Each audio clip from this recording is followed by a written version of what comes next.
দেশে উদার নাকি উগ্রপন্থী রাজনীতি থাকবে নির্ধারণ হবে আগামী নির্বাচনে। ইঞ্জিনিয়ারিং এর চেষ্টায় দুটি দল, অভিযোগ বিএনপির। গণতন্ত্রের স্বার্থে আগামী নির্বাচন সুষ্ঠু নিরপেক্ষ হবে, আশা জামায়াত আমিরের। ক্ষমতায় গেলে আধুনিক কল্যাণ রাষ্ট্র গড়ার প্রতিশ্রুতি। ত্রয়োদশ সংসদ নির্বাচনে 298 আসনে প্রার্থিতা প্রত্যাহারের সময় শেষ হচ্ছে কয়েক ঘন্টা পর। কাল প্রতীক বরাদ্দ, বৃহস্পতিবার থেকে প্রচার।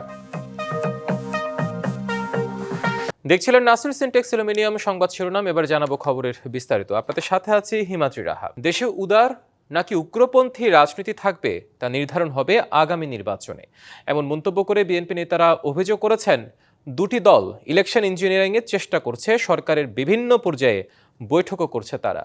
এ বিষয়ে দলীয় নেতাকর্মী ও জনগণকে সজাগ থাকার আহ্বান জানান বিএনপি নেতারা। শহীদ রাষ্ট্রপতি জিয়াউর রহমানের ৯০তম জন্মবার্ষিকী উপলক্ষে রাজধানীর কাকরাইলে ডিপ্লোমা ইঞ্জিনিয়ার্স ইনস্টিটিউশনে আলোচনা সভা আয়োজনে অংশ নেন বিএনপির কেন্দ্রীয় নেতারা। বিএনপির প্রতিষ্ঠাতা জিয়াউর রহমান দেশের প্রতিটি মানুষকে ঐক্যবদ্ধ করেছিলেন, আর দলটির চেয়ারম্যান তারেক রহমানের নেতৃত্বে নতুন বাংলাদেশ গড়ে তোলার প্রত্যয় ব্যক্ত করেন আলোচকরা। সমগ্র বাংলাদেশকে নতুন করে ঐক্যবদ্ধ করে আওয়ামী লীগের যে বিভাজনের রাজনীতি, সেই বিভাজনের রাজনীতিকে প্রত্যাখ্যান করে তিনি ঐক্যের বাংলাদেশ তিনি তৈরি করেছিলেন। আসন্ন জাতীয় সংসদ নির্বাচনকে জাতির জন্য গুরুত্বপূর্ণ বলে মন্তব্য করেন বিএনপির নেতারা। তারা অভিযোগ করেন দুটি দল ইলেকশন ইঞ্জিনিয়ারিং এর ছক কষছে। এই নির্বাচনে ইলেকশন ইঞ্জিনিয়ারিং এর মাধ্যমে তারা জয়লাভ করার চেষ্টা করবে। দুটি রাজনৈতিক দল, একটি দল বড়, আরেকটি দল তাদের বাচ্চাদের সব স্বীকৃত হবে, এবং এই ব্যাপারে তারা উচ্চ পর্যায়ে সরকারের উচ্চ পর্যায়ের লোকজনের সঙ্গে বৈঠক করেছে। তারা দাঁড়িপাল্লায় ভোট দিলে জান্নাতে যাওয়া যাবে এমন বক্তব্যকে মুনাফিকি বলে মন্তব্য করেন বিএনপির মহাসচিব। যারা বাংলাদেশের স্বাধীনতাতে বিশ্বাসী করে না, কতজনকে পাকিস্তান হানাদার বাহিনীর হাতে আমাদের মা বোনদের তুলে দিয়েছে, সেই হিসাব আমরা ভুলি নাই। তারপরেও আমরা মনে করি যে রাজনীতি করছেন, রাজনীতি করেন সিধা রাস্তায় করেন, ধর্মকে ব্যবহার করে মানুষকে বিভ্রান্ত করে ভুল বুঝিয়ে দাঁড়িপাল্লায় ভোট দিলে নাকি বেরোতে যেতে হবে। সংস্কার নিয়ে বিএনপির সাথে ছলনা হয়েছে অভিযোগ করে বিএনপির মহাসচিব বলেন, যেগুলোতে বিএনপি একমত হয়নি সেগুলো ঢুকিয়ে দেওয়া হয়েছে। মেহের মনি, ডিবিসি নিউজ, ঢাকা। বাংলাদেশে একটি সুষ্ঠু ও সুন্দর নির্বাচন অনুষ্ঠিত হবে এবং এই নির্বাচনে জনগণ স্বতঃস্ফূর্তভাবে অংশগ্রহণ করবে বলে আশা প্রকাশ করেছেন বিভিন্ন দেশের কূটনীতিকরা। সকালে রাজধানীর গুলশানের রাজনৈতিক কার্যালয়ে 2 ধাপে ডেনমার্ক, সুইডেন, নরওয়ে এবং রাশিয়ার কূটনীতিকদের সঙ্গে বিএনপির চেয়ারম্যান তারেক রহমানের বৈঠকে এসব বিষয় নিয়ে আলোচনা হয়েছে। নতুন করে বাংলাদেশে বিনিয়োগের পাশাপাশি আন্তর্জাতিক মহলে বাংলাদেশের রাজনীতি নিয়ে বেশ আগ্রহের কারণে বিভিন্ন দেশের কূটনীতিকরা ধারাবাহিকভাবে বিএনপি চেয়ারম্যানের সাথে সৌজন্য সাক্ষাৎ করছেন। বৈঠকের পরে এসব তথ্য দিয়েছেন দলের যুগ্ম মহাসচিব হুমায়ুন কবির। বাংলাদেশের মানুষের ম্যান্ডেট যদি আমরা ইনশাআল্লাহ অর্জন করি 12ই ফেব্রুয়ারি নির্বাচনে, তো কিভাবে আমরা তাদের সাথে কাজ করতে পারি এবং বাইল্যাটারাল রিলেশনস গুলা বলেন আপনার ফরেন ইকোনমিক কোঅপারেশনের মাধ্যমে কিভাবে এগিয়ে নেওয়া যায়, এই বিষয়গুলো নিয়ে আলাপ আলোচনা হয়েছে। তারা আগ্রহ নিয়ে আছে বাংলাদেশের 12ই ফেব্রুয়ারি নির্বাচন নিয়ে। তারা আশাবাদী বাংলাদেশ একটা ডেমোক্রেটিক স্পেসের দিকে যাবে। জামায়াত ক্ষমতায় গেলে আধুনিক কল্যাণ রাষ্ট্র প্রতিষ্ঠা করা হবে। দলমত, ধর্ম, বর্ণ নির্বিশেষে সব নাগরিকের অধিকার প্রতিষ্ঠার পাশাপাশি নারীর জন্য নিরাপদ কর্মসংস্থান সৃষ্টিতে কাজ করবে তারা। ঢাকায় জামায়াতের আয়োজনে পলিসি সামিটে সব কথা জানান দলটির আমির ডাক্তার শফিকুর রহমান। তার প্রত্যাশা, গণতন্ত্র ও নাগরিক অধিকারের স্বার্থে আগামী নির্বাচন সুষ্ঠু ও নিরপেক্ষ হবে। ত্রয়োদশ জাতীয় সংসদ নির্বাচন সামনে রেখে ঢাকার একটি হোটেলে জামায়াতে ইসলামীর এই পলিসি সামিট। এতে যোগ দেন রাজনৈতিক দলের নেতা, শিক্ষাবিদ, ব্যবসায়ী, সুশীল সমাজের প্রতিনিধি, গণমাধ্যম ব্যক্তি ও বিভিন্ন দেশের কূটনীতিকরা। এ আয়োজনে নতুন ও সমৃদ্ধ বাংলাদেশের রাজনৈতিক ও অর্থনৈতিক রূপরেখা তুলে ধরেন জামায়াতের আমির। তিনি জোর দেন সুষ্ঠু ও নিরপেক্ষ নির্বাচনে। democracy and free, fair and transparent গণতন্ত্র ও নাগরিক অধিকারের স্বার্থে আগামী নির্বাচন সুষ্ঠু ও নিরপেক্ষ হবে বলে প্রত্যাশা ব্যক্ত করছি। ক্ষমতায় গেলে দল, মত, ধর্ম, বর্ণ নির্বিশেষে বাংলাদেশের সব নাগরিকের অধিকার প্রতিষ্ঠা করব। which is backed by tangible. আর জামায়াতের সেক্রেটারি জেনারেল আশা করেন একতা, সততা ও যোগ্য নেতৃত্বের মাধ্যমে সমৃদ্ধির পথে এগিয়ে যাবে Bangladesh. With unity, honesty and আমরা আশা করছি একতা, সততা ও যোগ্য নেতৃত্বের মাধ্যমে সমৃদ্ধির পথে এগিয়ে যাবে বাংলাদেশ। opportunity and shared prosperity. Policy সামিটের ফাঁকে সাংবাদিকদের সাথে কথা বলেন দলটির নায়েবে আমির ডাক্তার সৈয়দ আব্দুল্লাহ মোহাম্মদ তাহের। জামায়াত ক্ষমতায় গেলে সরকার কেমন হবে তুলে ধরেন সেই পরিকল্পনা। আমাদের মন্ত্রী, প্রধানমন্ত্রী যারা থাকবে তারা নিজেরা যখন দুর্নীতিমুক্ত হবে, অটোমেটিক্যালি এর প্রভাব আমাদের অন্যান্যদের কাছে পড়বে। 2 নম্বর হচ্ছে দুর্নীতির ব্যাপারে আমাদের জিরো টলারেন্স থাকবে। যেখানেই দুর্নীতির সোর্স আছে এটা আমরা তখনই গুলিয়ে দেবো। অজিত সরকার, ডিবিসি নিউজ, ঢাকা। ত্রয়োদশ জাতীয় সংসদ নির্বাচনে 298 আসনে প্রার্থিতা প্রত্যাহারের শেষ দিন আজ। নির্বাচন কমিশনের তফসিল অনুযায়ী কাল প্রতীক বরাদ্দ দেওয়া হবে।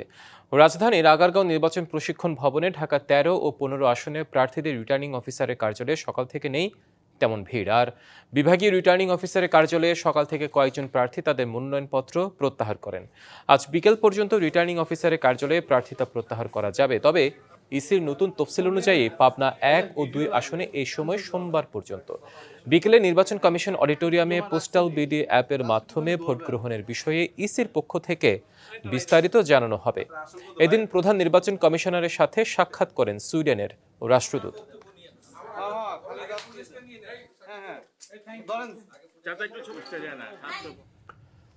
দর্শক, ঢাকা বিভাগীয় কমিশনারের কার্যালয়ে আছেন সহকর্মী ফরহাদুজ্জামান, তিনি আমাদের সাথে যুক্ত হচ্ছেন। ফরহাদ, জানাবেন আজকে আসলে শেষ দিন পর্যন্ত কতজন মনোনয়ন প্রত্যাহারের আবেদন করেছেন, যদি তারা করে থাকে তাহলে সারা কোন কোন দলের প্রার্থী?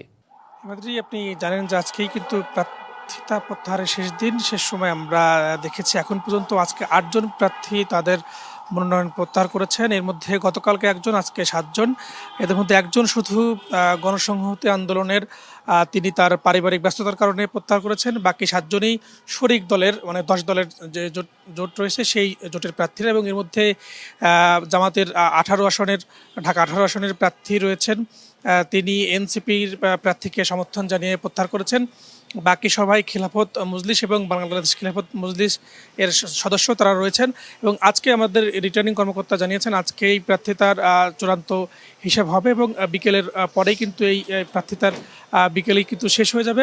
এবং তারা বলছেন এখন পর্যন্ত কোনো ধরনের অপ্রীতিকর ঘটনা ঘটেনি এবং প্রার্থীদের যারা রয়েছেন তারাও কিন্তু যে ভোটের যে সুষ্ঠু পরিবেশ, সেই পরিবেশ তারা বজায় রাখছেন। এবং কালকে প্রতীক বরাদ্দ হবে এবং যেগুলো নির্ধারিত আসন, সেই আসনে যেহেতু দল থেকে যারা নির্বাচন করবেন তাদের কিন্তু ফিক্সড যে তালিকা রয়েছে তারা কিন্তু সেগুলো করবেন। যারা স্বতন্ত্র রয়েছেন তাদের প্রতীক বরাদ্দ হবে এবং এক্ষেত্রে যদি একাধিক প্রার্থী একই প্রতীকে পছন্দ করেন সেক্ষেত্রে সমঝোতা না হলে হয়তো লটারির মাধ্যমে তারা সেগুলো নির্ধারণ করবেন।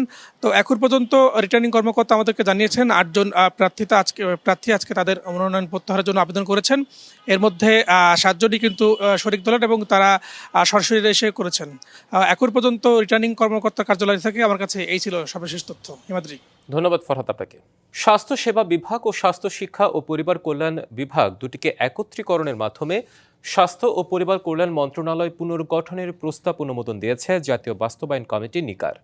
প্রধান উপদেষ্টার সভাপতিত্বে তার বাসভবন যমুনায় অন্তর্বর্তীকালীন সরকারের প্রথম নিকারের সভা অনুষ্ঠিত হয়। এছাড়া মহিলা ও শিশু বিষয়ক মন্ত্রণালয়ের নাম পরিবর্তন করে নারী ও শিশু মন্ত্রণালয় করার প্রস্তাব অনুমোদিত হয়। সভায় গাজীপুর জেলায় পূর্বাচল উত্তর, নারায়ণগঞ্জ জেলায় পূর্বাচল দক্ষিণ, কক্সবাজার জেলায় মাতারবাড়ি নামে 3টি নতুন থানা স্থাপনের প্রস্তাবও অনুমোদিত হয়। প্রস্তুতি শেষ না হওয়ায় ঘোষণা হলো না রাজধানীর চানখারপুলে 6 জনকে হত্যার ঘটনায় করা মানবতাবিরোধী অপরাধের মামলার রায়। গণমাধ্যমকে আন্তর্জাতিক অপরাধ ট্রাইব্যুনালের এই সিদ্ধান্তের কথা জানান চিফ প্রসিকিউটর এবং বলেন 26শে জানুয়ারির রায় ঘোষণার দিন ঠিক করেছে আদালত। এ সময় রামপুরায় 28 জনকে হত্যা মামলা প্রসঙ্গে তিনি বলেন, গণ আন্দোলন দমাতে বিজিবির এই হত্যাযজ্ঞ 25শে মার্চের গণহত্যাকেও ছাড়িয়ে গেছে। ঘড়ির কাঁটায় বেলা 11:36। চোখে মুখে একরাশ হতাশা নিয়ে বেরিয়ে আসেন সরাসরি সম্প্রচারের জন্য ট্রাইব্যুনালে আসা বিটিভির ক্যামেরা পার্সন সহ টেকনিক্যাল টিম।